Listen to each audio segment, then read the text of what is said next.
네, 우리 지금 신청 정보, 첨부 정보를 하고 있는데 이제 신청 정보 했고 이제 첨부 정보 하나씩 봅니다. 첨부 서면을 말하는 거예요. 그래서 이 보시면은 자 342페이지에 등기 원인을 증명하는 정보 이것을 다른 말로요. 등기 원인을 증명하는 서면 하니까는 증서. 그러니까 증서 그러면은 증명하는 서면 이걸 줄여서 이제 증서. 그러니까 등기 원인을 증명하는 서면. 똑같은 내용이죠. 이제 서면으로 볼 수도 있고 이제 정보, 전산화돼서 정보라고 하기도 하고 때로는 서면이라고 하기 때문에 등기 원인 증서 또는 이제 등기 원인 증명 정보 이렇게도 표현합니다. 왼쪽에는 등기 원인을 증명하는 정보를 붙여서 등기 원인 증명 정보 이렇게 표현하고 등기 원인 증명 서면 증서 이렇게 할 수도 있는 거죠. 자, 이게 먼저 나오는 거죠. 그래서 등기 원인 증서. 그러니까 이것은 계약서가 되는 거죠. 그래서 밑에 동그라미 3번 보시면요. 등기 원인, 이것만 보시면 돼요. 그냥 등기 원인을 이제 증명하는 정보의 종류로는 자, 첫 번째 칸 보시면은 자, 매매나 매매, 증여 이렇게 이걸 계약을 원인으로 소유권 이전되게 됐다든지 계약을 원인으로 설정을 한다든지 계약을 원인으로 권리가 변경된다든지 하게 되면 계약서만 동그라미 치면 됩니다. 계약서. 계약서를 들고 간다는 거죠. 일반적으로 공동 신청하는 경우는 계약서를 들고 가고요. 자, 수용 경매는 넘어가시고요. 마지막에 판결. 자, 판결에 의해서 단독 신청하는 경우에는 됐죠. 옆에 확정 판결 정본. 그러니까 확정 판결 정본이라는 것은 판결 정본 플러스 확정 증명서 이 두 가지를 합쳐 가지고 우리는 확정 판결 정본 이렇게 한다는 거죠.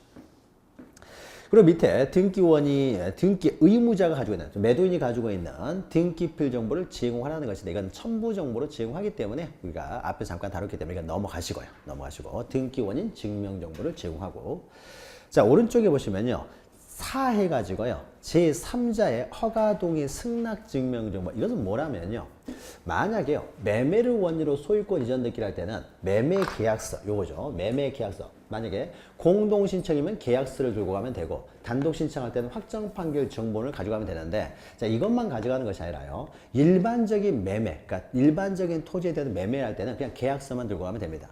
근데 만약에 더해가지고요 이 토지가요 토지거래 허가구역의 토지예요. 자, 토지거래 허가구역의 토지는 어떻습니까? 거래 허가를 받아야 매매가 유효가 되는 거죠. 그래야 이 등기도 유효인 등기가 되겠죠. 토지거래 허가구역의 토지는 토지거래 허가를 받아야 되잖아요.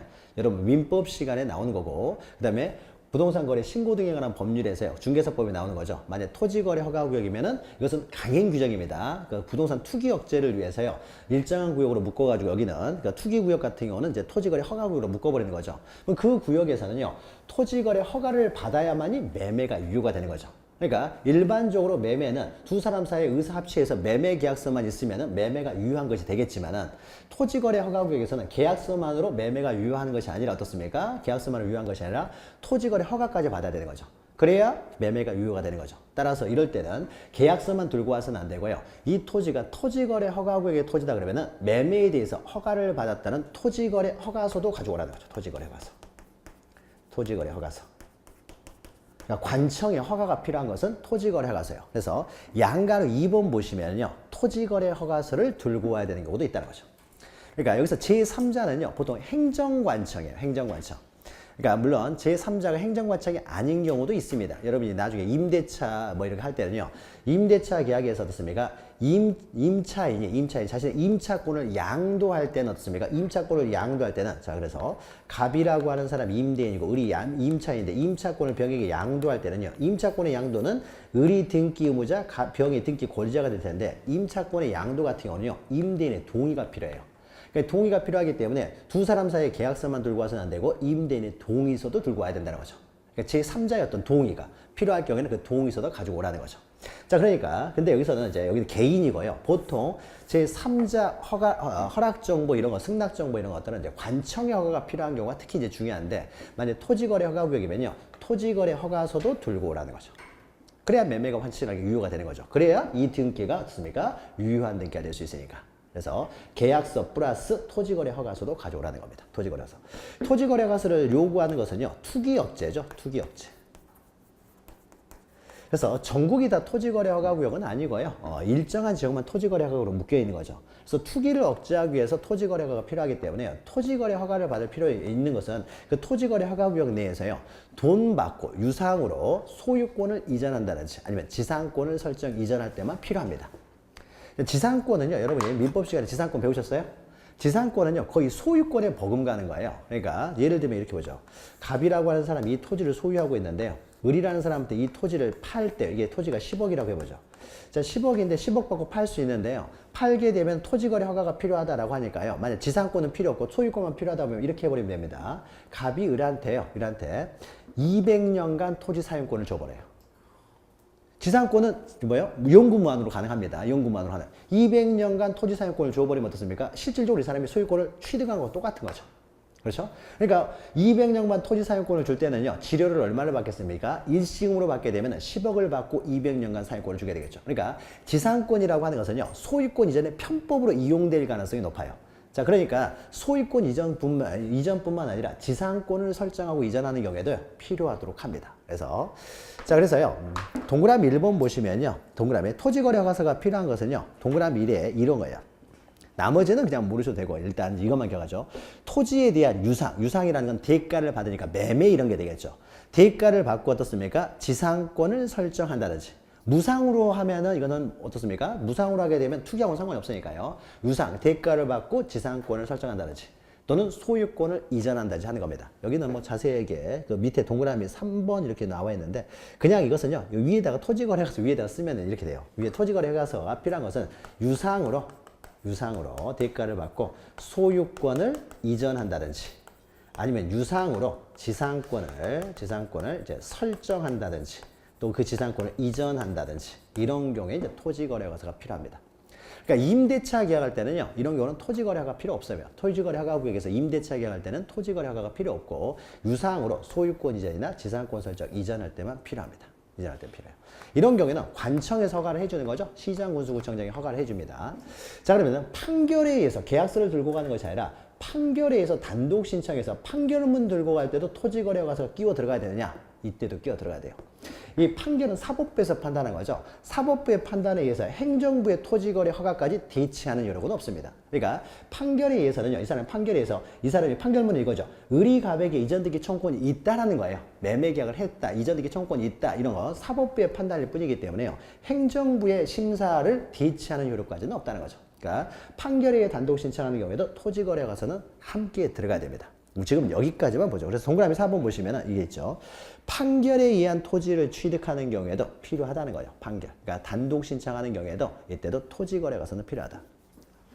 그래서 아무튼 지금은요. 자세한 그 내용까지는 왜 지금 알 필요 없고 큰 흐름만 보시면 돼요. 그래서 토지거래 허가구역의 토지 같은 경우는 계약서만 들고 와서는 안 되고 판결 정보만 들고 와서는 안 되고 토지거래 허가서도 들고 와야 되는구나 라고 보시면 돼요.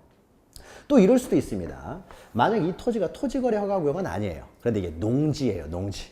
자, 농지는요. 농지가 노는 걸 막기 위해서 만약 농지를 누구나 취득할 수 있게 되면요. 돈 많은 사람이 농지를 다 사버리겠죠. 그리고 농사 안 지어요.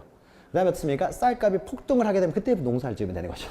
그럼 비싸게 팔 수 있죠. 그러니까 이런 것들을 막기 위해서 그 식량의 어떤 자급 이런 걸 막기 위해서요. 농사 짓지 않을 사람들은 농지를 아예 취득하지 못하게 합니다. 이것은 여러분이 부동산 공법 시간에 농지법에 나와요. 공법에 나오는데 잘 공부 안 하는 부분이죠. 거기서 한 문제 정도밖에 안 나오기 때문에. 그러니까 농지법에서는 농지를 취득할 때는요. 농사 지을 사람만 농지를 취득을 하고 있어요. 그러니까 만약에 X토지가 농지다. 그럼 이것도 강행 규정이 되겠죠.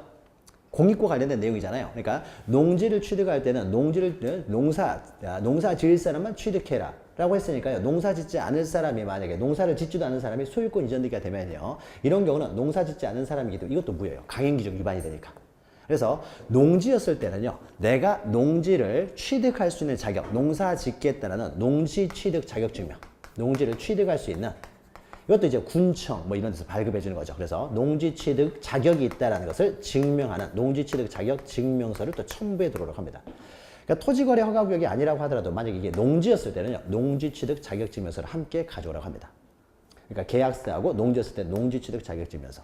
농지취득 자격증명서를 요구하는 이유는요. 자격의사가 있는 사람, 즉 농사 지을 사람만이 토지를 소유할 수 있도록 하기 위해서요. 그래서 우리가 청문회 이런 거 보면 어떻습니까? 장관들이 농지를 취득했는데 농사도 짓지 않으면서 이렇게 뭐 농지 취득하는 경우 있죠. 그럼 이런 경우 어떻습니까? 다 불법들인 거죠. 불법들. 그래서 만약에 농지취득 자격증명서 어떻게 편법을 얻었어요. 근데 농사도 안 지어요. 그러면 다 편법이니까 이것도 불법이 되겠죠. 불법. 그래서 뭐 주말에 한 번씩 가끔 갑니다. 뭐 이렇게 하고 하죠. 근데 사실은요. 농사를 짓지 않은 사람한테는 농지취득 자격증명서를 발급하지 않을 것이고 그럼 그런 사람들은 농지는 취득하지 못하는 거죠. 그러니까 농지 취득 자격증명서가 없는 사람이 소유권 취득하게 되면요. 이 소유권 이전 등기는 무효예요. 이 사람 소유권 취득하지 못하기 때문에. 그러니까 등기의 진정성 확보를 위해서 농지 취득 자격증명서 이런 것들을 이제 가지고 와야 돼요. 그리고요. 그 이외에 여러 가지 있습니다. 이것은 이제 그 우리 부동산 등기법에 나오는 내용은 아니고 이건 농지법. 그리고 이것은 부동산 거래 신고 등에 관한 법률, 중개사법에 나오는 거고요. 그 이외에도 여러 가지가 필요해요. 만약에 사립학교 재단법인이요. 이 사람이 운동장을 팔려고 해요. 그러면 학교가 어떻습니까? 운동장이 있어야 되겠죠. 건물도 있어야 되는데 사립학교 재단법인이 돈 없다고 해서요. 돈을 뭐 마음대로 막 팝니다. 운동장 팔고 건물도 팔면은 학교가 존립 자체가 안 돼버리잖아요.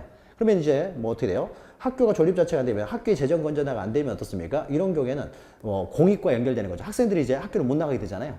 여러 문제가 있기 때문에 사립학교 재단법인 같은 경우에는 이 사람들이 운동장을 판다든지 건물을 팔 때는 교육당국의 또 허가가 필요해요.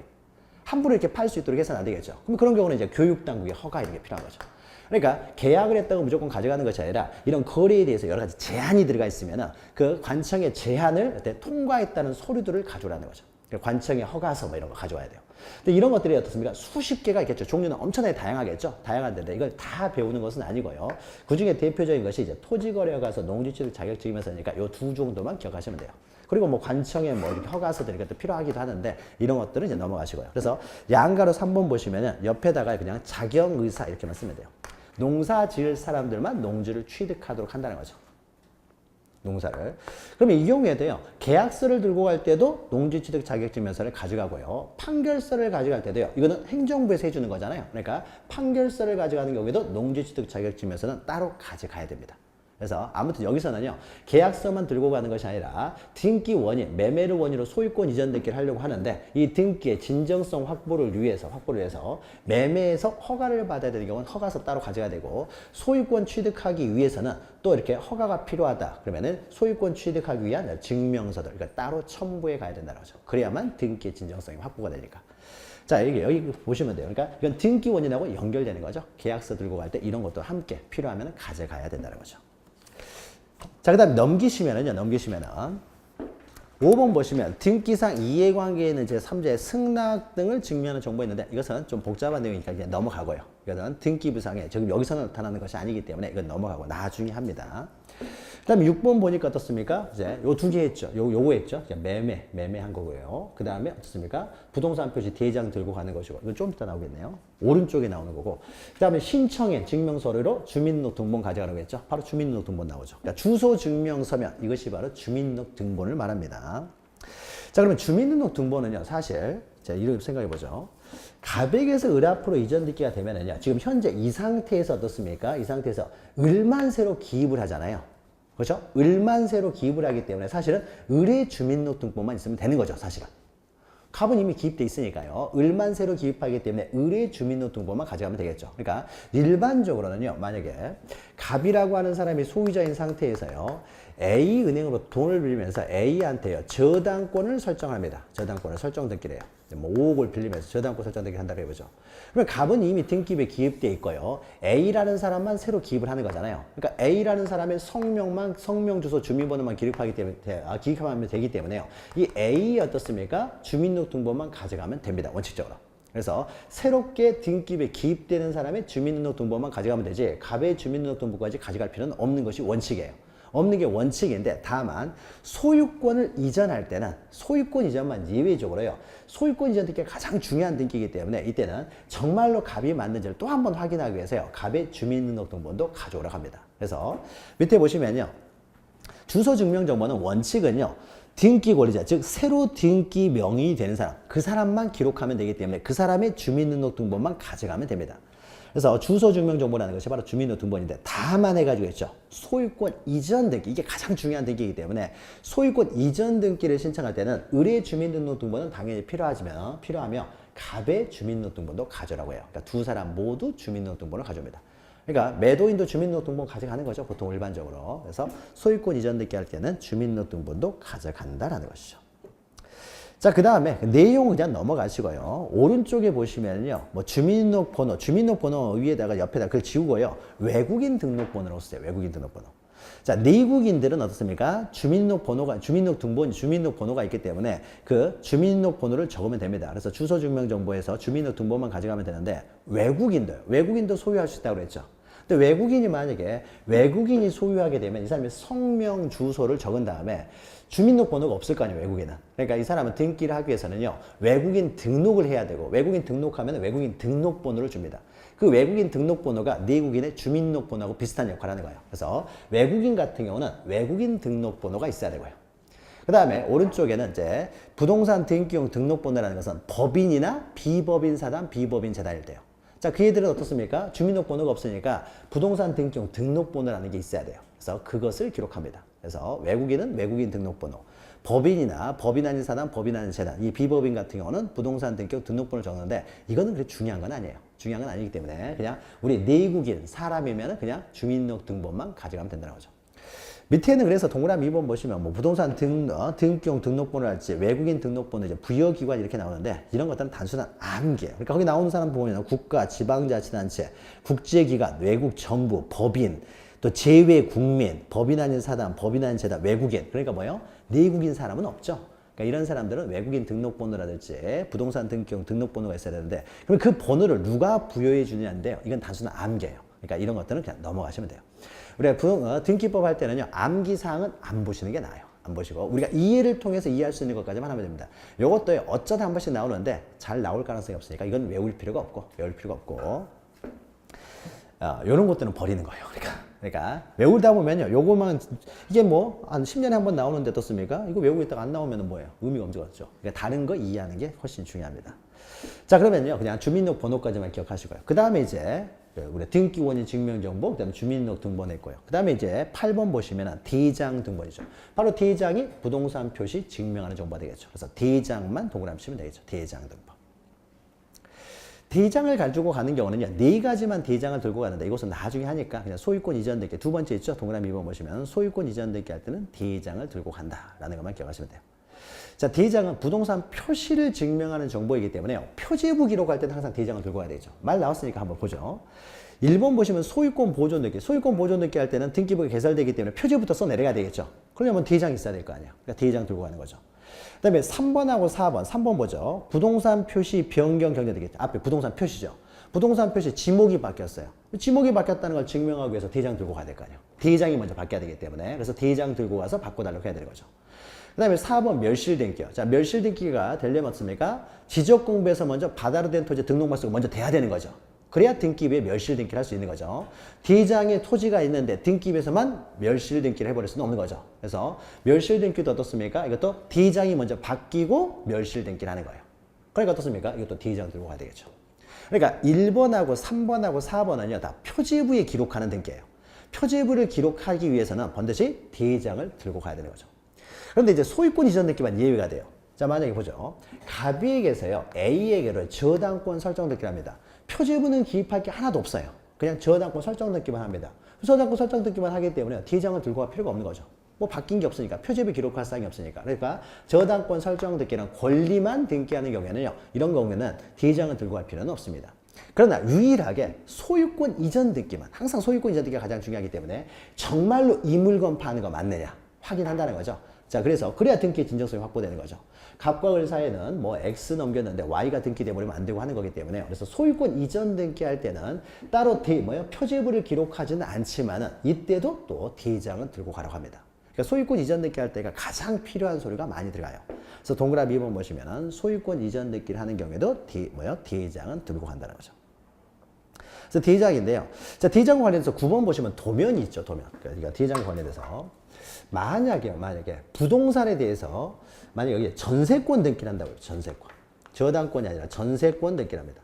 그럼 이 전세권 등기는요, 한 필지 토지에 대해서 일부에 대해서만 전세권 등기가 가능합니다. 용익권 등기는요, 한 필지 일부만 사용이 가능하기 때문에 용익권 등기는 한 필지 일부에 대해서, 즉 일부에 대해서만 가능하다는 거죠. 자, 그러면은 어디서부터 어디까지 일부를요, 한글로 계속 쓰면 어떻습니까? 오른쪽 몇 미터에서 왼쪽 몇 미터, 뭐 이렇게 위아래로 몇 미터 이렇게만 적어 놓으면은 알 수가 없잖아요. 그러니까 이렇게 적당히 적어 놓은 다음에요, 그 다음에 도면을 들고 오라는 거예요. 도면. 그래서 정확하게 여기서부터 여기까지다라는 거죠. 그러니까 일부에 대한 용익권을 설정할 때는요, 도면도 가져옵니다. 도면. 그러니까 여기서 대장이라고 하는 것은요. 그러면 우리가 지적 공부 중에 대장인데 토지의 소재, 지번, 지목면적이 모두 나와 있는 것은 토지대장, 임야대장이면 충분하잖아요. 그러니까 토지대장, 임야대장만 원칙적으로 가져가면 돼요. 도면을 가져갈 필요는 없습니다. 그러니까 전부에 대해서 소유권을 이전한다든지요. 전부에 대해서 뭐 용의권을 설정한다든지요. 이럴 때는 그냥 소재, 지번, 지목면적 나와 있는 토지대장, 임야대장만 가져가면 되지만은 용의권은 예외적으로 이제 일부에 대해서 가능하기 때문에 그러면 어디서부터 어디까지 이것을 도면으로 정확하게 보여주기 위해서요. 도면도 들고 간다는 거죠. 자, 그래서 도면 해가지고요. 도면 해가지고 거기 보시면은 예, 두 번째 칸 보시면 부동산 일부죠. 부동산 일부. 부동산 일부 해가지고 오른쪽에 보시면요. 지상권, 지역권, 전세권, 임차권. 그 밑에다가 용의권이라고 쓰면 되겠죠. 용의권. 용의권은 이렇게 부동산 일부에 대해 가능하고요. 그래서 이 부동산 일부에 대하여 만약에 용의권을 설정한다. 라고 했을 때 이럴 경우에만 이제 도면을 또 첨부한다는 거죠. 도면을 첨부한다. 이것만 보시면 돼요. 자, 그러면 이제 도면도 가져간다는 것이고. 그 다음에 여기 이제 빠져 있는 게 뭡니까? 신고필증 여기 없네요. 신고필증. 그렇죠? 자, 등기 목적을 증명하는 서면 없겠죠. 아직 등기를 하기 전에 이렇게 해주세요라고 하는 거니까요. 등기 목적을 증명하는 정보는 따로 없고요. 이걸 해주세요라고 하는 거니까 등기 목적 증명 서면 없고 여기 빠져 있는 것이 이제 거래가액이죠. 거래가액. 거래가액 증명 서면은요. 356페이지를 보죠. 여기까지만 나와 있고 나머지 안 나와 있는데 356페이지를 보시면요. 거기에 세 번째 칸에요. 세 번째 칸에 부동산 거래계약 신고 필증과 매매 목록 이렇게 돼 있죠. 자, 요게 이제 첨부돼야 돼요. 매매를 원인으로 소유권 이전 등기. 그러니까 증여나 이런 경우에는 거래가액이 없으니까 어떻습니까? 증여를 원인으로 이전 등기 한다든지, 상속을 원인으로 이전 등기 한다든지. 자, 이런 경우는 거래가액 자체가 없으니까 이런 걸 첨부할 필요가 없게 되겠죠. 근데 매매를 원인으로 이전 등기는 거래가액을 기록하기 때문에 부동산 거래계약 신고 필증을 첨부한다는 거죠. 그래서 동그라미 1번 보시면은 의의에서요. 매매 계약서만 동그라미 치면 되겠죠. 매매 계약을 원인으로 해서 이전 등기를 할 때만 부동산 거래 거래 가액을요, 신고를 하도록 하고 있어요. 그러니까 이때는 매매 계약서가 등기 원인, 그러니까 매매를 원인으로 소유권 이전 등기를 할 때는, 이럴 때는, 부동산 거래에 신고를 해야 되고요. 그러면 신고를 하게 되면 거래 가액이 맞다라는 신고 필증을 주게 되고, 그러면 신고 필증을 가져오라는 거죠. 그래서 매매를 원인으로 하는 소유권 이전 등기할 때만 필요합니다. 필요해요. 일단 거래 신고, 그러니까 거래 가액이죠. 거래 가액. 그러니까 옆에다가요, 그냥 부동산 거래 계약 신고 필증 위에다가 거래 가액이라고 쓰면 돼요. 그러니까 거래 가액을 증명하는 정보라는 거죠. 거래 가액 증명 정보 이렇게 쓰면 되겠죠. 거래 가액 증명 정보. 거래 가액 증명 정보로서 부동산 거래 계약 신고 필증 가져간다는 거죠. 자, 이것까지만 기억하시면 되고요. 근데 밑에 뭐 박스에 있는 것은 그렇겠죠. 나중에 이제 합니다. 나중에. 그 다음에 동그라미 3번 보시면요. 또 매매 목록 나오죠. 아까 설명했죠.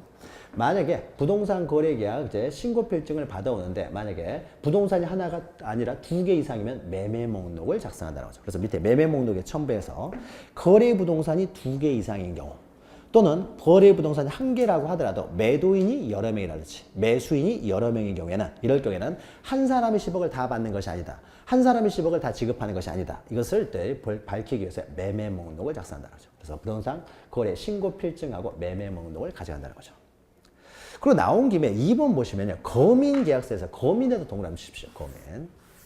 자, 매매를 원인으로 소유권 이전 등기 할 때는요. 매매 계약서나 또 단독 신청한 경우는 확정 판결 정본을 가져가야 되는데요. 이때 가져갈 때는요. 이 계약서나 확정 판결 정본에요. 도장을 받습니다. 도장을. 이게 거민이에요. 거민. 자, 이렇게 거민을 받도록 하는 것은요. 거민을 받도록 하는 것은 이것 때문입니다. 자, 거민은요, 이렇게 계약을 원인으로 해서요, 그러니까 매매니까 계약이죠. 계약을 원인으로 해서 소유권 이전 등기를 할 때는요, 중간 생략 등기 가능성이 생겨요. 이 사람들이 중간 생략 등기할 위험이 있는 거죠. 그러니까 탈세라든지 투기, 투기 이런 것들을 이용하기 위해서요, 중간 생략 등기를 할 수가 있다는 거죠. 그러니까 중간 생략 등기는요, 이거 억제를 해야 되겠죠. 탈세를 이유로 이용되기 때문에 중간 생략 등기를 억제하기 위해서요. 자, 중간 생략 등기를 억제하기 위해서 특별히 만들어 놓은 법이 있는데 이 법이 부동산 등기 특별조치법이에요. 그러니까 부동산 등기 특별조치법은요, 법 조문이 많지 않았어요. 한 10몇 개밖에 안 됩니다. 그러니까 부동산 등기 특별조치법에서는 중간 생략 등기를 일단 금지라고 했어요. 여러분 민법에서 나오는 거죠. 근데 이것은 단속 규정이기 때문에 위반해서 등기가 됐다고 하더라도 무효가 되지는 않는다. 뭐 이런 걸 하는 거죠. 부동산 등기 특별조치법에서 그러나 일단 어떻습니까? 강행 규정으로 금지는 하고 있습니다. 근데 그 성질이 이제 하나의 단속 규정일 뿐이기 때문에 사법상 효력에는 영향을 미치지 않는다라고 하는 거죠. 근데 일단 강행 규정이에요. 그래서 중간 생략 등기를 억제하기 위해서요. 정말로 가바고라고 계약한 거 맞느냐? 그래서 그 계약서에 어떻습니까? 거민을 받으라는 거죠. 자, 이 거미는 시장군수구청장이 찍어줍니다. 시장군수구청장이 찍어줘요. 그래서 시장군수구청장에 거민을 받도록 하고 있어요. 그러니까 계약을 원인으로 소유권 이전 등기할 때만 필요합니다. 다른 경우 필요 없어요. 이런 경우에만 중간생략 등기, 이거는 뭐예요? 중간생략 등기 억제라는 거죠. 그러니까 다 하는 이유가 있습니다. 다 이유가 있어가지고 이것은 중간생략 등기를 억제하기 위해서, 등기 억제를 위해서 쓰면 됩니다. 거민 옆에다 중간생략 등기 억제를 위해서 정말로 갑을이 계약한 거 맞느냐? 그러면 만약에 중간생략 등기 갑과 을을 한 다음에 을에서 병으로 전매를 한 다음에 직접 이전 등기를 해버리면 갑과 병 사이에는 계약서가 없을 거 아니에요. 그러니까 거민을 못 받게 되겠죠. 그래서 이런 것들을 억제하기 위해서요, 네, 계약서에 거민을 받도록 합니다. 그럼 거민도요, 시장군수구청장이 해주는 겁니다. 그러니까 판결에 의해서 곧 거민을 대체할 수는 없어요. 이거는 사법부에서 하는 것이고 거민은 행정부에서 하는 것이니까. 그런 거예요. 근데 거민은요, 자, 보죠, 거민은. 자, 동그라미 1번 보시면 계약을 원인으로 소유권 이전 등기를 신청할 때는 반드시 거민계약서를 제출한다. 거민계약서라는 게 따로 있는 게 아니라요, 이 계약서나 판결서에 도장을 받아오라는 거예요. 거민 도장을 받아오라고 하는 겁니다. 그럼 이 사람이 도장을 받기 위해서 계약서나 판결서를요, 구청에 갖다 냅니다. 구청에 갖다 내면요, 구청에서 심사를 한 다음에 도장을 찍어줘요. 근데 이때 심사는요, 가장 형식적인 심사를 합니다. 그냥 뭐 특별한 거 없으면요, 그냥 거민을 다 도장을 찍어줘요. 만약 이 심사를요, 엄격하게 해버리면 어떻습니까? 그만큼 등기가 늦어질 거 아니에요. 거래를 억제하는 문제가 생기는. 중간생략 등기도 아닌데 어떻습니까? 괜히 시간만 끌게 되면 거래가 그만큼 늦어지기 때문에요. 형식적 심사, 그러니까 특별한 하자 없으면 다 도장을 찍어줍니다. 그러면 이런 거민을 받기 위해서 계약서 같은 경우에 거민을 받는데 이거 누가 해주냐면요, 여러분이 공인중개사 되시면 여러분들이 해주는 거예요. 자, 계약서는 언제 씁니까? 4월 1일 계약서를 썼을 거 아니에요. 이때 이제 소유권 이전 등기 하기 때문에 첨부서류, 나머지 첨부서류들은 어떻습니까? 이제 뭐 인감증명서랄지 주민등록번호 이런 데 이때 가져오는 거죠. 이때. 근데 계약서는 이미 썼잖아요. 그러니까 이 계약서를 공인중개사가요, 구청에다 제출해가지고요, 거민을 받아둬요. 미리 받아둡니다. 일반적으로. 그러니까 거민 신청은요, 이 사람들이 해도 되고요, 공인중개사가 해도 되고 아무도 상관없기 때문에 미리서 다 받아놓는 거죠. 그래야 어떻습니까? 미리서 받아놔야 한꺼번에 이제 서류를 다 넘겨버릴 수가 있으니까. 나중에 또 거민 받으려면 시간이 걸리잖아요. 시간이 이제 간격이 있기 때문에 거민을 받아둡니다. 자, 그러면은 동그라미 3번 보시면 거기 있죠. 거민권자는 형식적 심사권만 갖는다. 가장 형식적 심사를 합니다. 그래서요, 형식적 심사를 하기 때문에 여러분 중개사법 하다 보면 이런 게 있을 거예요. 만약 매매를 원인으로 소유권 이전 등기를 할 때요, 신고 필증이 들어왔습니다. 그러면은 신고 필증은요, 이 거민보다는 조금 더 엄격한 심사를 합니다. 그러니까 신고 필증이 이제 매매 계약서를 가지고 뭐예요? 검사를 하게 되겠죠. 검사를 여기를 통과를 했으면요, 거민은 안 받아도 돼요. 여기 통과를 했으니까, 신고 필증을 제출했으니까. 신고 필증 안 했습니까? 거래에 대한 허가를 받았다는 것이죠. 그러니까 거민은 안 받아도 돼요. 신고 필증 가져오면. 또 토지거래 허가서를 가져왔어요. 토지거래 허가서 가져왔으면 갑과 을이 토지거래 허가 받았잖아요. 이건 가장 엄격한 심사라는 것이 바로 토지거래 허가예요. 투기 억제. 그래서 이건 가장 엄격한 심사. 엄격한 심사를 받습니다. 나중에 이제 해요. 그냥 가장 엄격한 심사를 받는다. 투기 억제하는 것이 가장 우리 정권의 명운을 갈라버릴 수도 있는 거잖아요. 그러니까 이게 가장 엄격한 심사예요. 그러니까 거민은요, 만약에 신고 필증이 첨부됐다랄지, 아니면 토지거래 허가서가 들어왔다랄지, 농지취득 자격증명서가 들어왔다랄지, 이 거래에 대해서 어떤 식으로든지 일단 승낙을 받았다 하면은요, 거민은 가장 형식적 심사만 하기 때문에 이것은 면제가 되는 거죠. 그래서 실질적으로 매매를 원인으로 하는 소유권 이전 등기를 할 때는요, 신고 필증이 들어갈 거 아니에요. 신고 필증이 들어가기 때문에 따로 거민은 안 받아도 돼요. 그런데 만약에 증여를 원인으로 소유권 이전 등기를 해보죠. 농지도 아닌 곳에서 증여를 원인으로 소유권 이전 등기 합니다. 증여를 원인으로 소유권 이전 등기. 그러면 어떻습니까? 증여이기 때문에 신고 필증이 안 들어가겠죠. 그다음에 증여이기 때문에 토지거래 가서도 필요 없고요. 농지가 아니라면 농지취득 자격증명서도 필요 없겠죠. 이럴 때는 이제 중간생략 등기를 막기 위해서 거민을 받아서 들어가야 돼요. 그러니까 가장 형식적 심사니까 이보다 좀 엄격한 심사를 통과했을 경우에는 이런 경우는 거민은 면제된다는 겁니다. 아무튼 가장 형식적 심사만 한다는 거죠. 그래서 만약에 증여 같은 경우는, 매매 같은 경우는 필요가 없지만 증여 여기 들어가기 때문에 여기 들어가는 거죠. 이런 구역이 아니면 이제 신고 필증만 들어가게 되겠죠. 그러니까 신고 필증이 일단 들어가게 되면은 거민은 받을 필요 없지만은 신고 필증이 들어가지 않는 계약, 증여라든지 이런 경우에는 이제 거민을 받으라라는 거죠. 자, 이런 것들이 이제 거민을 받은 계약서를 제출하라는 거죠. 자, 요런 것들이 이제 첨부서면이 됩니다. 첨부서면. 자, 그러면요, 첨부서면까지 다 한 거예요. 345페이지. 그래서 첨부서면을 이해할 때는요, 신청서하고 첨부서면을 어떻습니까? 구별해서 보지 말고, 그냥 신청서, 증명서면이 첨부서면이니까 서로 연결시켜서 보시면 됩니다. 연결시켜서. 그러면은 신청서 기재사항은 요거니까, 그 다음에 플러스 등기표 정보고요. 그러니까 이것에 대해서 이제 증명하는 서면들이 들어간다라고 보시면 되죠. 그러니까 플러스에서 이제 들어가는 것들, 이런 것들 몇 가지 더 생길 수도 있는 것이고요. 특별한 필요가 있습니다. 자, 그러면 여기까지 하게 되면은요. 여기까지 하게 되면 넘기시면 인감증명이 있는데 이건 우리 앞에서 했죠. 방문 신청하는 경우만 이제 인감증명을 이제 제공한다는 거죠. 방문 신청하는 경우에는 이제 갑의 인감증명을 제공해야 된다는 거죠. 갑의. 자, 그러면은 이제 뭐 어떻습니까? 자, 그러면은 우리가 마지막까지 5번째까지 TMR을 하면 이제 다 끝난 거예요. 다 끝난 겁니다. 그래서 만약에 신청주의, 그다음에 신청 적격, 신청에, 그다음에 신청을 어떻게 하느냐? 방문 신청 또는 전자 신청한다. 이때 신청할 때 이런 첨부 서면들, 신청서 이런 거 제출한다는 거죠. 그래서 이걸 다 제출해가지고 다 구한 다음에요. 방문 신청해가지고 제출합니다. 그럼 우리가 할 일은 다 끝난 거죠. 모든 서면을 가지고. 그러니까 여기까지 하게 되면 신청 절차가 모두 끝나게 되는 거예요. 우리는 더 이상 할 게 없잖아요. 서류 다 준비해가지고 방문해서 제출해버렸으니까, 방문 제출을 신청을 했으니까 끝난 거죠. 자, 그러면 이제 어떻습니까? 신청 절차가 모두 끝나게 되고요. 자, 그럼 어떻습니까? 이제 등기관이 등장하는 거죠. 등기관. 등기관이 등장해서 어떻습니까? 이것을 심사한 다음에 등기를 이제 실행하는 절차로 들어가겠죠. 실행 절차. 자, 그래서 우리가 등기 절차는 신청 절차하고 실행 절차 두 개가 있다. 그러면 신청 절차가 모두 끝났으니까요. 이제 등기관이 등장해서 이제 등기를 실행 절차가 나옵니다. 자, 그래서 346페이지요. 밑에 5번부터는요. 실행 절차요. 밑에 옆에다 실행 절차라고 쓰면 되겠죠. 자, 그러면 신청을 하게 되면 우리가 그림을 그려보죠. 신청을 하게 되면 일단 접수가 되겠죠. 접수가 됩니다. 그러면 접수라는 것은요. 일단 방문 신청을 하게 되면요. 밑에 1층에 전산 직원들이 있어요. 전산 직원들이 있어가지고 신청서를요. 컴퓨터에 다 입력을 합니다. 입력을 해요. 그래서 다 입력해가지고 전부가 저장이 되면은 이때 어떻습니까? 저장이 되면 이제 접수증 받아오는 거예요. 그러니까 저장이 되면 그때 이제 접수가 된 거예요. 그럼 접수되면 어떻습니까? 그 다음에 이제 접수증 이제 받아오는 거죠. 접수증. 그럼 이때 접수증에 뭐가 나오겠습니까? 접수 번호가 나온다는 거죠. 그래서 같은 날 했을 때 내가 먼저 접수 번호가 빠르면은 내가 먼저 한 거잖아요. 그러니까 그 사람이 우선되는 거죠. 그래서 전부 저장이 되면 이제 접수증을 주게 되는 거죠. 그러니까 전부 다 저장이 되면 그때 비로소 이제 접수가 됩니다. 그러니까 컴퓨터에 다 입력이 되는 거죠. 그러면 1층에 있는 전산 직원들이요. 심사라는 게 아닙니다. 심사는 등기관이 하는 거예요. 전문가다. 그래서 접수가 되면 일단 등기관이 이제 심사를 하는 거죠. 심사. 이때 심사하는 것은요. 이제 서류들 다 들어왔는지 확인하겠죠. 서류 들어왔는지 확인합니다. 그래서 이 사람들이 서류 심사하는 것은 서류 심사만 해요. 그러니까 형식적 심사라고 합니다. 서류 심사만 해요. 서류가 있는지 없는지만 확인하지. 저 매매 계약을 원인으로 소유권 이전등기를 신청하면서 계약서를 들고 왔어요. 뭐 토지거래 허가구역도 아니고 농지도 아닙니다. 계약서 들고 오면은 계약서 이상이 없어요. 그러면은 어떻습니까? 등기를 하는 거예요. 만약 이 계약이 통정 허위 표시로 무효냐 유효냐 이런 것까지 심사할 권한은 없습니다. 그러니까 실체 이게 유효냐 무효냐 이게 유효냐 무효냐 다투지면 어떻습니까? 합과을이 다투지면은 이건 법원에서 판단할 문제예요. 등기관 이것이 유효다 무효다 이런 걸 판단할 권한은 없습니다. 그러니까 서류 심사만 하는 거예요. 그러니까 이런 서류들이 들어왔으면 어떻습니까? 하자가 없잖아요. 그럼 등기를 하는 거예요. 유효냐 무효냐, 즉 비진이 표시냐 아니냐, 사기에 의해서 이루어졌느냐 이런 것들은요 등기관에 심사할 권한은 없습니다. 심사할 권한은 없고 형식적인 심사, 그러니까 서류 심사만 한다는 거죠. 들어올 서류 다 들어오고 그 기재할 날에 다 기재되어 있으면요 이제 심사가 끝난 거예요.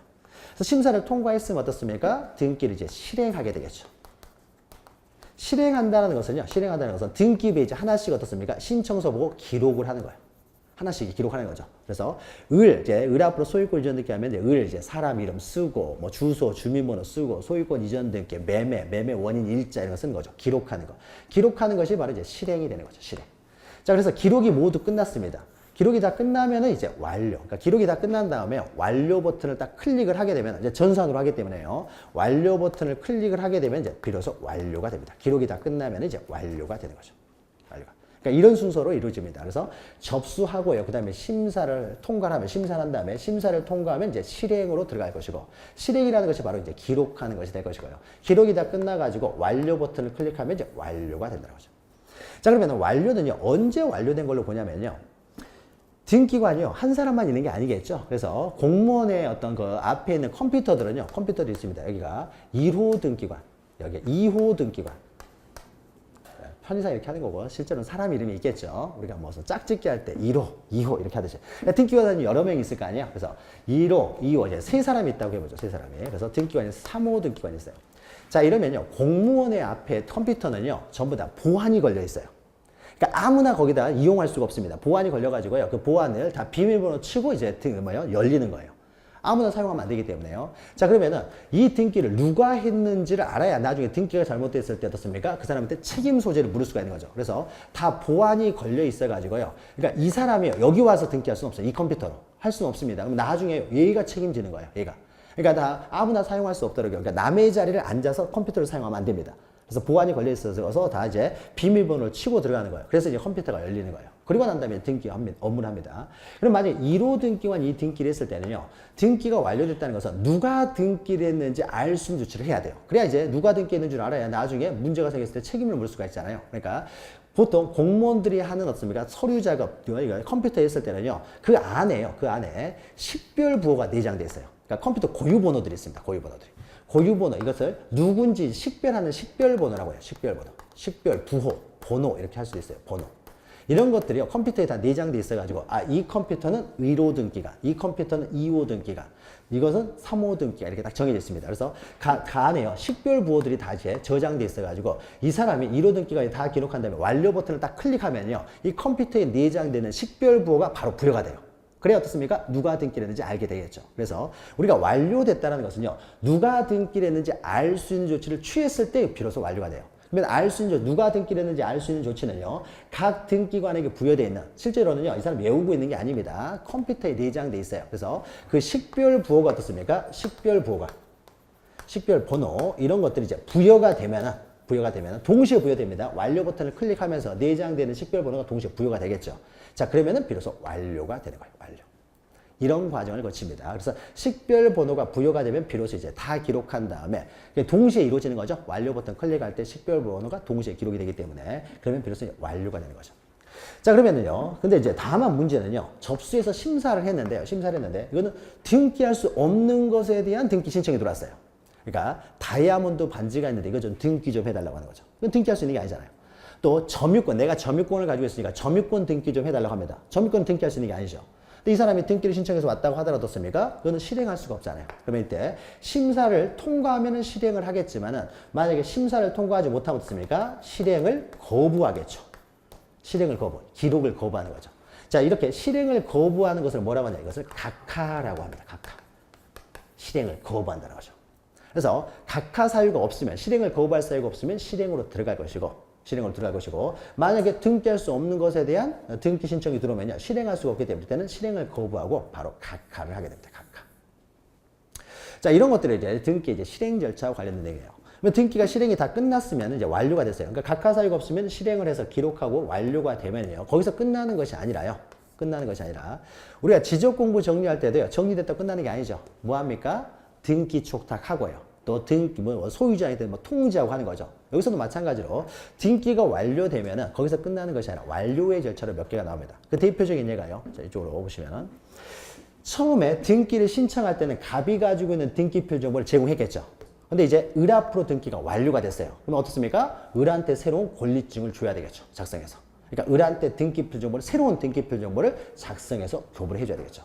그래야 이 사람이었습니까? 나중에 물건 팔 때 그걸 이용해서 물건을 팔 수 있으니까요. 그러니까 완료가 되면 이제 을한테 이제 새로운 권리증을 작성해서 줘야 되겠죠. 이 권리증을 우리는 등기필 정보라고 했죠.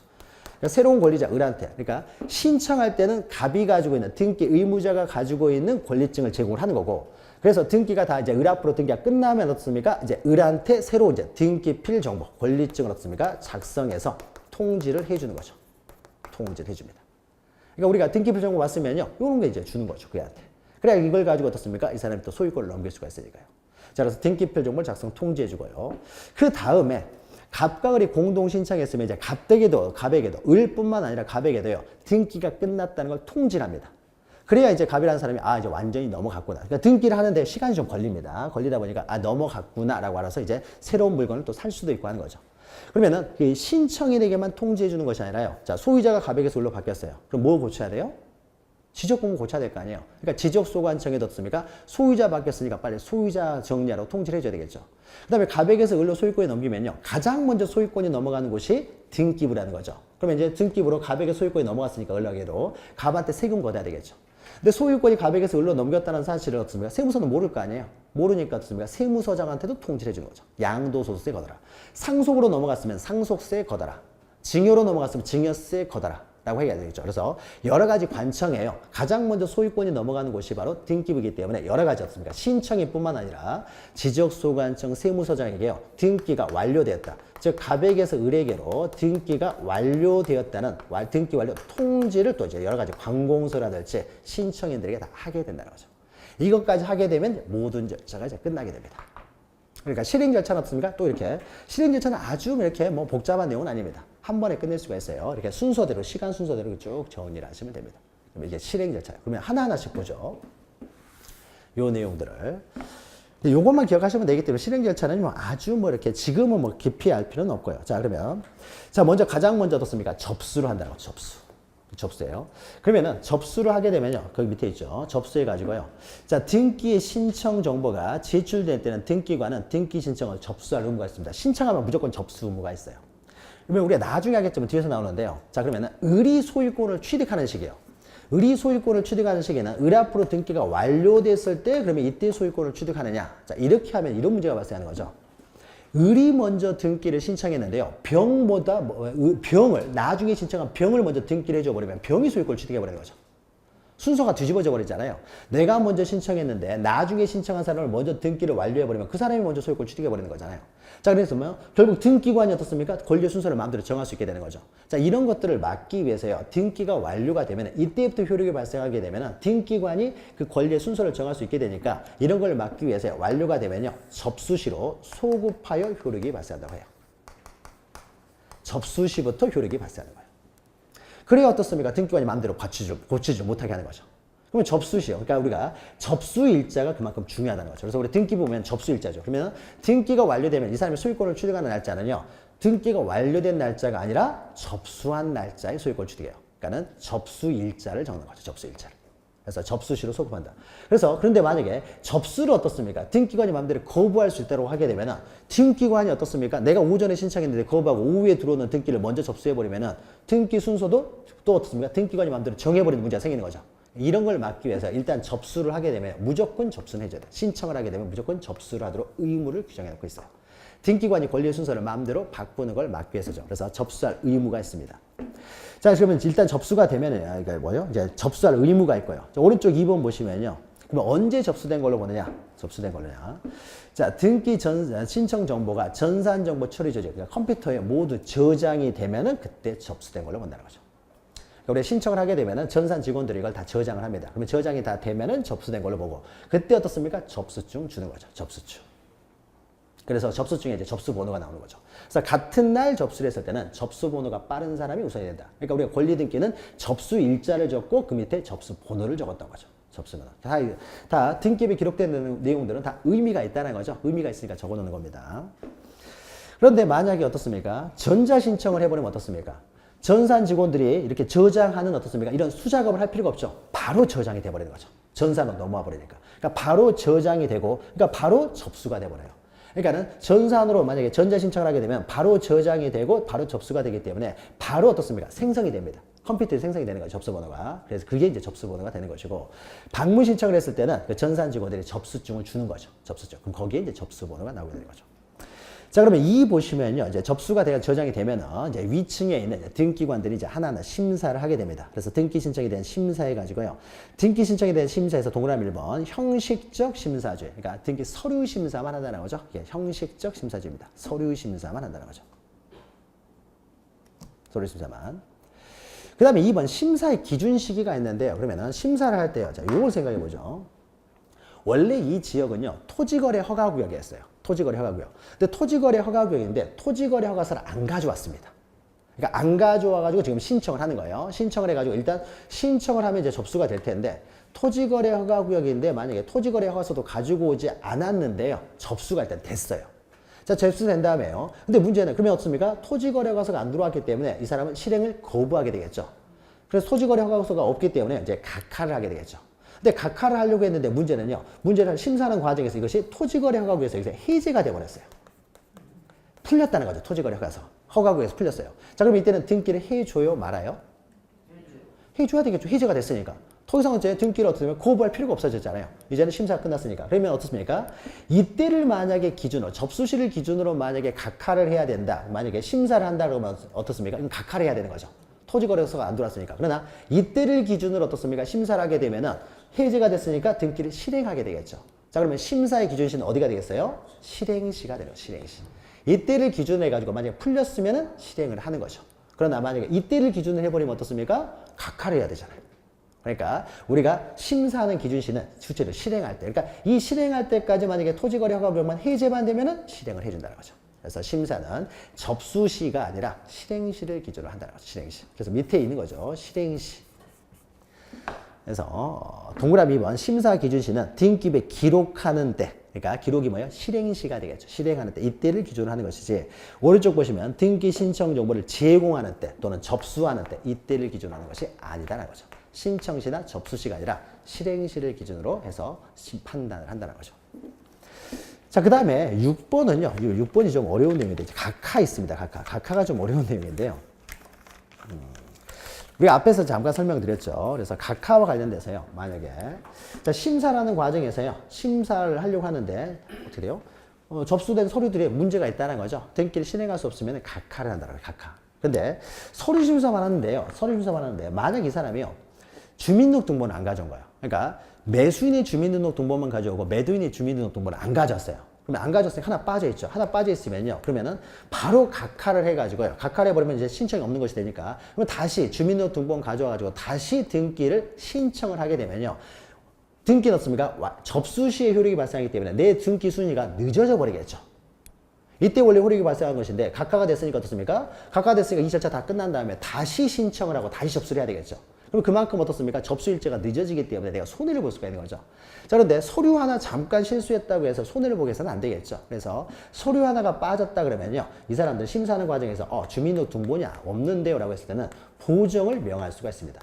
보완하여 정정하라는 것을 명한다는 거죠. 보정을 명할 수가 있습니다. 그래서 보정을 명하면요. 이거 빠졌는데요. 그러면은 갑자기 한 5시쯤에 전화해가지고요. 이거 하나 빠졌는데요. 라고 해가지고 하게 되나요? 5시에 좀 가려고 했더니 동사무소 문 닫아버렸다는 거죠. 그럼 그날 보정을 못 할 수도 있는 거죠. 그러니까 그 다음 날까지만 보정하면 돼요. 그 다음 날까지만 주민등록등본 가져오면 됩니다. 그래서 보정을 명해가지고 보정할 수 있는 것은 이렇게 보정을 명할 수가 있고, 그래서 보정을 명해가지고 이 사람이 다음 날까지 보정을 했어요. 보정을 하면은 등기가 실행이 되겠죠. 그럼 실행되면 접수시로 소급해서 효력이 발생하기 때문에요. 보정은 이때 하든 이 사람의 등기의 순위는 동일하겠죠. 그러니까 보정만 하면 됩니다. 뭐 했을 때. 근데 이 사람이 보정을 명했는데 안 해요. 그럼 어떻습니까? 등기를 해줄 수가 없잖아요. 그럼 이제 각하를 할 수밖에 없는 거죠.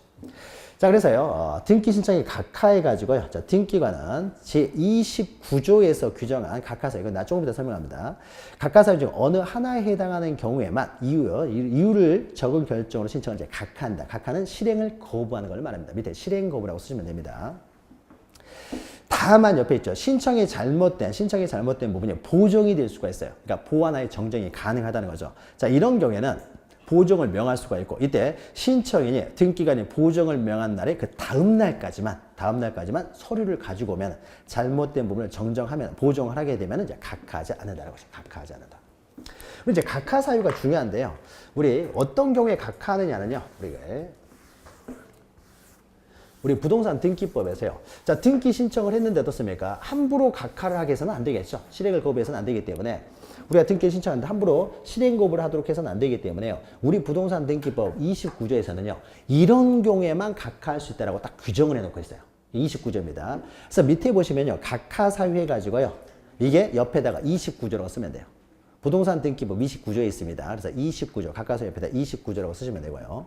29조에서는 이런 경우에는 각하해야 된다. 그러나 이것 이외에는 절대 각하해서는 안 된다라고요. 29조에서 규정하고 있어요. 그래서요. 각하사유가요. 동그라미 1번부터요. 2 해가지고 어떻습니까? 넘기시니까 2 해가지고 기역니은으로 되어 있네요. 11번까지 써요. 기역니은 되어 있으니까 기역니은 디귿 해가지고요. 사실은 치읓번이요. 11번이에요. 1, 2, 3, 4로 하면 좀 더 좋을 텐데. 아무튼 기역니은으로 했어요. 그래서 각하사유는요. 우리 부동산 등기법 29조에서요. 이런 경우만 각하를 해가지고요. 1호, 2호, 그다음에 3호 해가지고요. 총 이제 11호까지요. 11가지가 있습니다. 11가지. 이런 경우에는 각하해라. 이걸 제외하고는 각하하지 말라는 겁니다. 그럼 이것을 외울 필요는 없어요. 외울 필요는 없고 그냥 쉽게 생각하면 이렇게 됩니다. 등기 신청을 할 수 없는 게 들어왔어요. 그러니까 등기 절차를 위반했다는 거죠. 등기 절차 위반하면 당연히 우리가 지금 등기법 배우고 있잖아요. 그러니까 등기법에서 신청서 기재사항이 빠졌다든지 첨부 서면이 안 들어왔다든지 뭐 토지거래 허가서가 안 들어왔다든지 토지거래 허가구역인데 그러면 다 각하를 해야 되겠죠. 그러니까 우리 지금 등기법을 배우고 있기 때문에 등기법에서 배우고 있는 내용을 위반해서 등기를 신청하면 다 각하가 된다는 거예요. 각하. 각하의 대표적인 것은요. 1호부터 11호까지 있는데 1호, 2호만 기억하시면 돼요. 1호, 2호. 1호, 2호. 자, 그러면 1호를 보죠. 1호는 뭐냐면 기억에 있는 거죠. 1호가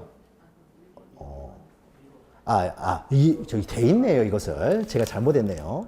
1번부터 11번까지 있네요. 제가 잘못 봤네요. 그러니까 1번부터 11호까지가 있죠. 그래서 2호에 해당하는 것이 이제 기억니은으로 되어 있는 거죠. 제가 잘못 봤네요.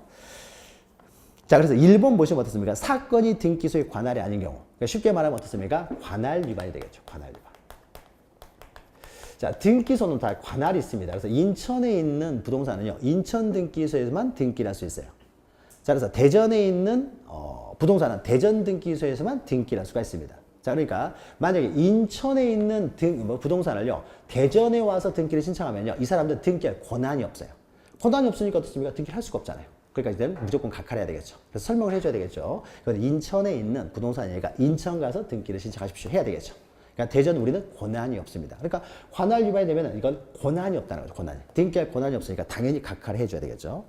그 다음에 2번이요. 사건이 등기할 것이 아닌 경우. 그러니까 그 사건이요. 그러니까 사건은 이게 신청입니다. 신청. 신청에 들어온 이 사건이, 신청이 등기할 것이 아닌 거예요. 등기할 것이 아닌 경우. 다시 말해서 등기사항을 위반했다는 거죠. 등기할 수 없는 것을 신청을 했다는 거죠. 등기사항 위반입니다. 자, 이런 경우는 등기할 수 없는 거. 대표적인 게 뭐가 되겠습니까? 동산에 대해서 등기 신청에 들어왔다는 거죠. 아니면 점유권 등기해달라고 했다든지 유치권 등기해달라고 하면 등기할 수 없잖아요. 그러니까 어떻습니까? 내가 비록 관할권이 있다고 하더라도 이건 애초에 등기할 수 없는 것에 대한 등기 신청이기 때문에 이것은 등기를 거부할 수밖에 없는 거죠. 그리고 이제 1, 2항만 기억하시면 되고 3항 넘기시면요. 이런 거예요. 이건 뭐 외울 필요는 없고요. 그냥 3항부터 그냥 뭐 몇 개만 보죠. 3번 보시면 신청할 권한이 없는 자가 신청한 경우요. 그러니까 무권 대리인, 대리권이 없는 사람이 등기를 신청합니다. 그럼 등기해 줄 수가 없잖아요. 자, 그다음에 8번 보시면요. 신청 정보와 등기 원인을 증명하는 정보가 일치하지 않아요. 그러니까 어떻습니까? 신청서하고 그 첨부 서면이 불일치한다는 거죠. 불일치하면 등기를 해줄 수가 없는 거죠. 다시 써오라고 해야 돼요. 신청서. 그 다음에 9번 보시면 등기 신청에 필요한 첨부 서면들, 첨부 정보들이 제공되지 않아요. 그럼 어떻습니까? 등기해줄 수가 없잖아요. 그러니까 이 3호부터 4호까지는 등기 절차를 위반했다는 거예요. 이것도 실제로는 이제 등기 절차와 관련되죠. 그러니까 1호도 마찬가지고 이제 3호, 11호부터는 이제 등기 절차 위반이에요. 등기 절차. 일반적인 등기 절차 위반이라는 거죠. 자, 일반적인 등기 절차를 위반하게 되면 다 각하를 하게 됩니다. 이것은 우리가 부동산 등기법 시간에 공부를 하게 되겠죠. 그럼 여기서 시험 문제가 가장 많이 나오는 것은요. 관할 위반은 뭐 당연한 것이고요. 요게 시험 문제가 가장 많이 나옵니다. 등기사항을 위반했을 때. 등기할 수 없는 것에 대한 등기 신청이죠. 그럼 어떤 것이 등기할 수 있고 어떤 것이 등기할 수 없느냐. 요것은요. 등기사항은 어디 규정되어 있느냐. 자, 3호부터 11호, 그 다음에 1호도 마찬가지예요. 1호, 3호부터 11호까지는 등기법에 나와 있어요. 등기법에서 이제 관할이 이제 나와 있습니다. 관할 구역도 이건 중요하지 않으니까 우리가 보지 않은 것이고요. 어느 등기소가 어느 관할을 가지고 있느냐. 이것은 등기법이 있긴 합니다만 중요한 것이 아니어서 안 본 거고요. 그래서 3호부터 11호까지는 등기법이 다 나와 있는 내용이에요. 그러니까 등기법을 위반하게 되면 이제 각하라고요. 그럼 2호는 등기사항이냐 아니냐는 어디 나와 있습니까? 이건 등기법에 나와 있는 것이 아니라 이것은 민법에 있는 거죠. 민법에. 민법이 규정되어 있잖아요. 부동산만 등기할 수 있다. 민법에 나와 있죠. 동산 등기 못한다는 거죠. 점유권, 유치권은 등기할 수 없습니다. 이건 다 민법이에요. 민법. 여러분들이 민법 시간에 공부하는 거예요. 그러니까 어떤 것은 등기할 수 있고 어떤 건 등기할 수 없느냐는요. 민법에서 규정되어 있고 민법에서 어떻습니까? 이건 등기할 수 있다라고 하는 것들은 등기가 가능한 것이고요. 그러면 그 등기 절차가 나오겠죠. 등기 절차가 나올 것이고 민법에서 이건 등기할 수 없다 그러면 어떻습니까? 이건 등기할 수 없는 것이죠. 그러니까 등기 절차가 없는 것이죠. 그러니까 등기사항의 여부는요. 민법에 규정되어 있어요. 그래서 그 밑에 보시면요. 기억부터 보실 텐데 그건 다 민법 내용입니다. 여러분이 다 민법 시간에 배우는 내용이에요. 자, 보죠. 기억 보시면요. 등기 능력이 없는 물건, 그러니까 등기할 수 없는 물건. 대표적인 게 뭐예요? 동산이 되겠죠. 동산은 등기할 수 없잖아요. 그러니까 동산에 등기증이 들어왔다 그러지. 또 등기할 수 없는 권리, 점유권이나 유치권이 되겠죠. 자, 이런 것들에 대해서 등기를 신청한 경우에는요. 민법에서 어떻습니까? 이건 등기한 사항이 아니잖아요. 그러니까 이것은 다 각하를 하게 되는 거죠. 그리고 니은 보시면요. 니은 또 보시면은 그거는 우리가 잘 알아야 되는데 나중에 여러 번 반복을 합니다. 그냥 듣고 그냥 이해만 하시면 돼요. 여러분 민법 시간에 공부하는 내용이니까. 니은 보시면은 법령의 근거가 없는 특약사항에 관한 등기를 신청하는 경우. 여기서 법령이 대표적으로 이제 민법이 됩니다. 자, 그럼 여러분이 공유를 할 때요. 공유를 하면은 공유물 분할 금지 특약을 할 수가 있어요. 여기까지는 안 배웠나요? 공유물에 대해서 공유하는 건 언제든지 분할을 청구할 수 있어요, 서로끼리. 근데 당사자들끼리 어떻습니까? 공유물 분할 금지 특약을 할 수가 있어요. 공유물 분할 금지 특약은 어떻습니까? 5년의 범위 내에서 공유물 분할 금지 특약을 할 수 있다고 되어 있어요, 민법에. 그러니까 이 사람들이 공유물 분할 금지 특약 등기를 원하는데요. 이게 7년으로 해서 들어오는 거예요, 7년. 7년간 공유물 분할 금지 특약을 어떻게 돼요? 신청에 들어오는 거죠. 근데 민법에서는 5년까지만 가능하거든요. 그러니까 어떻습니까? 민법에서 허용되지 않는 이런 특약사항들, 공유물 분할 금지 특약, 이런 걸 주장에 들어오면 어떻습니까? 이건 등기할 수가 없어요. 그렇죠? 그러니까 민법에서 금지하고 있는 거죠. 그 다음에 디귿 보시면요. 여러분 나중에 집합건물법 하시다 보면 이것도 민법에서 배우는 거죠. 민사특별법으로. 그러니까 구분 건물의 전유 부분과 대지사유권의 분리처분 금지에 위반한 등기를 신청하는 경우. 여러분 집합건물법 하다 보면요. 전용 면적 있는 전유 부분이죠. 전유 부분과 공용 부분 대지권은 항상 함께 세트로 움직이도록 하고 있어요. 근데 이것을 위반해가지고 등기를 신청하기 때문에 등기를 해줄 수가 없죠. 민사특별법 위반이 되겠죠. 그러니까 이건 등기할 수 없는 거죠. 자, 넘기시면은 또 리을본 보죠. 저당권을 피담보 채권과 분리하여 양도하거나. 자, 저당권 어떻습니까? 채권에 대한 종된 권리이기 때문에 채권과 저당권 어떻습니까? 항상 함께 세트로 움직여야 되는 거죠. 피담보 채권과 저당권 항상 세트로 움직여야 되지 분리처분이 안 돼요. 민법에서 금지하고 있잖아요. 그러니까 민법에서 분리처분이 안 되는데 이걸 부종성 수반성이라고 하는 거죠. 저당권 시간에 합니다. 자, 그러면 저당권을 피담보 채권과 분리하여 양도하거나 또는 피담보 채권과 분리하여 다른 채권에 담보를 하는 거. 이건 민법에서 금지하고 있습니다. 항상 세트로만 움직여야 되기 때문에. 그러니까 민법에서 금지하고 있는 등기사항을 신청에 들어왔으니까 당연히 각하해야 되겠죠. 그리고 미음하고 비음은요, 조금 이따 설명합니다. 이게 이제 가장 중요한 것인데, 미음, 비음은 조금 이따 설명하고요. 시옷 보시면요, 농지를 전세권 설정 목적으로 등기하는 경우. 여러분, 민법 보시면요, 농지에 대해서는 전세권을 금지하고 있어요. 민법에 나와 있어요. 여러분, 전세권 파트 보면요, 농지에 대한 전세권은 설정할 수 없다고 되어 있어요. 소장 농지제도를 이제 우리나라가 부정하기 때문에요. 민법에 이제 규정되어 있어요. 그러니까 민법을 위반해서 등기를 신청하기 때문에 이건 안 되는 거죠. 근데 우리 민법에서요, 지상권에 대해서는요, 농지에 대해서 설정을 못하도록 하는 금지 규정이 없어요. 그러니까 어떻습니까? 농지에 대해서 지상권은 가능해요. 우리 민법에서 전세권만 금지하고 있어요, 농지는. 그러니까 이제 농지에 대해서는 전세권 설정을 못하는 거죠. 민법에서 금지하니까. 그 다음에 이응 보시면요, 관공서 또는 법원에 촉탁으로 실행해야 될 등기를 신청한 경우에요. 촉탁 등기의 대표적인 것이요, 가압류 이런 거예요, 가압류. 여기다가 가압류라고 쓰면 돼요. 가압류는요, 우리가 금전채권자가 어떻습니까? 이 채무자가 돈을 안 갚게 되면 채무자 재산을 이제 강제로 경매해가지고 돈을 가져갈 수 있는데, 자, 경매하기 위해서는 이 사람은 소부터 제기해야 된다고 그랬죠. 승소 판결을 받아서 경매를 신청할 수 있어요. 근데 승소 판결을 받아가지고 승소 판결을 받기 전에 처분해버리면 경매를 못하게 되니까 미리서 가압류라고 들어간다는 거죠. 가압류는요, 법원에 신청하는 거예요. 그래서 법원에서 가압류를 받아주면은 가압류가 되는 거예요. 이 가압류는요, 가압류가 결정이 떨어지면요, 법원에서 등기소로 연락을 합니다. 이것은 법원에서 하는 것이지 내가 가압류 신청을 할 수 있는 게 아니에요. 그러니까 이건 오로지 촉탁에서만 된다게요. 법원의 촉탁. 그러니까 사실 이제 법원에서 등기관에게 연락 주는 것이 아니라 법원의 밑에 직원, 법원 사무관이 있어요. 법원 사무관이 연락을 합니다. 이거 가압류 받아줬으니까 빨리 가압류 등기해라.